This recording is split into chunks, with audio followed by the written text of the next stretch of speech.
Gentleman is recognized. Thank you, Mr. Speaker. I represent the Sierra Nevada of California.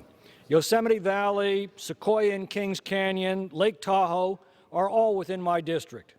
The Yosemite land grant signed by President Lincoln in 1864 was the first time the federal government set aside land for public use, resort, and recreation for all time. Today, the federal estate has grown to 640 million acres. That's 28% of the land area of our nation. While the federal government owns just 0.7% of New York State and 1.8% of Texas, it owns 46% of my home state of California and 93% of Alpine County in my district. Now, we in the Sierra revere our public lands, and we are proud to share them with the world. But the federal government now holds far more land than it can take care of. The federal lands now face a $20 billion backlog of deferred maintenance, which makes tourism less desirable. Now, this is all land that's off the local tax rolls, denying our local governments vital revenues.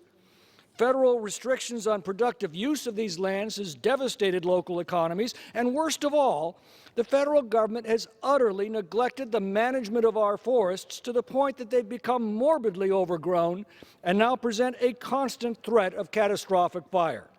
Now, shouldn't we take care of the land we already hold before we acquire still more land? And when we've already taken 2/3 of Alaska and Utah and 4/5 of Nevada, shouldn't we pause and ask for some balance around the country? Now, this measure does provide enough money over the next 5 years to address about half of our current deferred maintenance needs, and that's very good.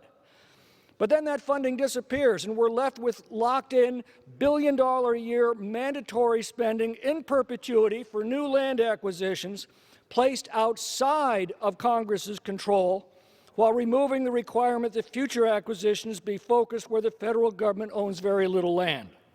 It means that unelected bureaucrats will have a billion-dollar-a-year slush fund to take private property off the tax rolls with no accountability to our local communities, no provisions for long-term maintenance, and no reforms to protect our people from the scourge of wildfire produced by the continuing neglect of our federal forests.